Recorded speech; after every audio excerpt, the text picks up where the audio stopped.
সকল জায়গায় উচ্চারিত হয়েছিল নারে তাকবীর, নারে রিসালাত। সেই নবীর অক্লান্ত পরিশ্রমে আমরা বিশ্ববাসী পেয়েছি হেদায়াত, মুক্তির পথ নির্দেশিকা, জান্নাতের পথ। যে রাসূল সাল্লাল্লাহু আলাইহি ওয়াসাল্লাম আমাদেরকে শিখিয়েছেন রবের পরিচয়, সত্য, ন্যায়, ইনসাফ আর মানবতা। যে রাসূল সাল্লাল্লাহু আলাইহি ওয়াসাল্লাম যে আইয়ামে জাহিলিয়াতের প্রাচীর ভেঙে নারীদেরকে টেনে তুলেছিলেন, বোন হিসাবে, কন্যা হিসাবে, স্ত্রী হিসাবে, মায়ের মর্যাদায়। সুবহানাল্লাহ, সুবহানাল্লাহ। যে রাসূলের পরম পরশে আইয়ামে জাহিলিয়াতের বর্বরতায় নিমজ্জিত মানুষগুলো আমাদের জন্য হয়ে উঠলেন আলোকবর্তিকা, পথ নির্দেশক, আসহাবিকান নুজুম। সেই নবীজির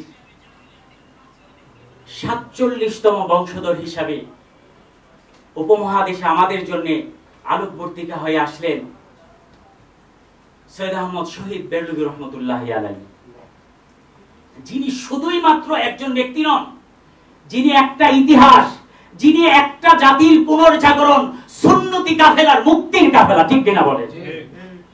কিন্তু অতীব দুঃখের বিষয়, সেই মাসলাকের লক্ষ লক্ষ আলেম, উলামা, মুফতি, মুহাদ্দিস, মুফাসসির, হাজার হাজার দরবার, হাজার হাজার খানকা, হাজার হাজার মাদ্রাসা, তারপর আমাদের মতন এত শততা বিভক্ত অন্য কোন মাসলাকের মাঝে নেই।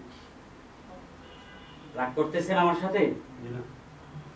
প্রত্যেকটা মাসলাকের তাদের নিজস্ব একটা প্ল্যাটফর্ম আছে। কথাগুলো অনেকেই বলে গেছেন, কিন্তু আমাদের মাসলাকের কোনো নির্দিষ্ট প্ল্যাটফর্ম নেই। বিশেষ করে ফুরফুরা এবং জৌনপুর মাসলাকের যত পীর আছি, দরবার আছি, যত খানকা আছে, আমরা শতধা বিভক্ত হয়ে আছি। আমাদের এই মাসলাকেরই, সৈয়দ আহমদ বেরলভী মাসলাকেরই কিন্তু আরেকটা শাখা, দেওবন্দের শাখা, তারা কিন্তু যথেষ্ট ঐক্য আছে। যত কিছুই বলেন, তারা একটা মঞ্চে ডাক দিলে সবাই চলে আসে। না আসে না? আসে কি আসে না? কিন্তু আমাদের পাবেন না। এতে আমরা হতাশ নই, এতে আমরা হতাশ নই। একটু লক্ষ্য করে দেখবেন, মন্ত্রী পরিষদ থেকে শুরু করে রিকশা চালক, ভ্যান চালক, তাদের পর্যন্ত একটা নিজস্বতা আছে, একটা সক্রিয়তা আছে, কথা বলার একটা প্ল্যাটফর্ম আছে। কিন্তু নেই শুধু আমাদের, শুধুই আমাদের নেই। কিন্তু আমরা স্লোগান দিতে খুব জোরে সুরে স্লোগান দেই যে বিশ্বের মুসলিম এক হও, এক হও। যার যার খানকায় বসে, যার যার মসজিদে বসে, যার যার মাহফিলে বসে মাঠ গরম করার জন্য এই স্লোগান আমরা দিচ্ছি। কিন্তু বিশ্বের মুসলিম এক হও, আমরা একটা মাসলাককেই এক করতে পারছি না, এগিয়ে আসতেছি না কেউ। অত্যন্ত অধিক পরে হলো শুকরিয়ার বিষয় যে সৈয়দ আহমদ বেরলভী মাসলাকের কিছু তুর্কি তরুণ গঠন করেছেন মাজলিসুল ওয়াইজিন বাংলাদেশ, যার আজকে দ্বিতীয় প্রতিষ্ঠা বার্ষিকী। প্রতিষ্ঠা লগ্ন থেকে আমি একজন নগণ্য খাদেম হতে পেরে নিজেকে গৌরবান্বিত মনে করছি, রবের দরবারে শুকরিয়া আদায় করছি। পাশাপাশি আমাদের মাসলাকের যত দরবার আছে, যত আলেম, উলামা, মুফতি, মুহাদ্দিস, ফুকাহা আছেন, সকলের কাছে আমি বিনয় চিত্তে আমি নিবেদন করব, আপনাদের জ্ঞান, গর্ব, উপদেশ, নির্দেশনা দ্বারা আমাদের পথকে মসৃণ করে দিন, আমাদের পথকে কণ্ঠকাকীর্ণ করে দিয়েন না, আমাদেরকে বিনু সুতার মালার মতো একই একভূত করে আপনারা রেখে দেন। ওয়াল্লাহি, আল্লাহর নামে শপথ করে বলছি, আমাদের চাইতে অনুগত, বাধ্যগত আর কেউ হবে না। অন্য মাসলাকতে দূর।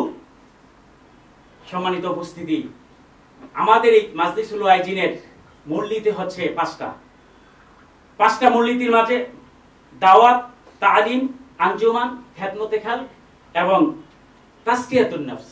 প্রথমটাই হচ্ছে কর্মশালার, প্রথমটাই হচ্ছে দাওয়াত।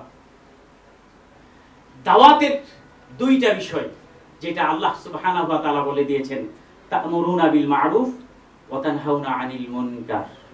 সৎ কাজের আদেশ, অসৎ কাজের নিষেধ, সবাই জানি। কিন্তু আমাদের দ্বারা সৎ কাজের আদেশ যতটুকু হয়, অসৎ কাজের নিষেধ তার কিয়দাংশ হয় না। আমরা সৎ কাজের আদেশ দেই, সবাই দেই, নামাজ পড়ো, রোজা রাখো, এতে কেউ বিরক্ত হবে না, অখুশিও হবে না। যখন বলবেন সুদ খায়েন না, ঘুষ খায়েন না, দুর্নীতি করবেন না, জুলুম করবেন না, অপরের উপর অন্যায় করবেন না, আরেকজনকে ঠকাবেন না, দ্রব্যে ভেজাল মেশাবেন না, ফলে ফরমালিন দিবেন না, তখনই কিন্তু আপনার বাধা আসবে। তখনই কিন্তু আপনার সমস্যা আসবে, তখনই কিন্তু আপনি বাধার সম্মুখীন হবেন।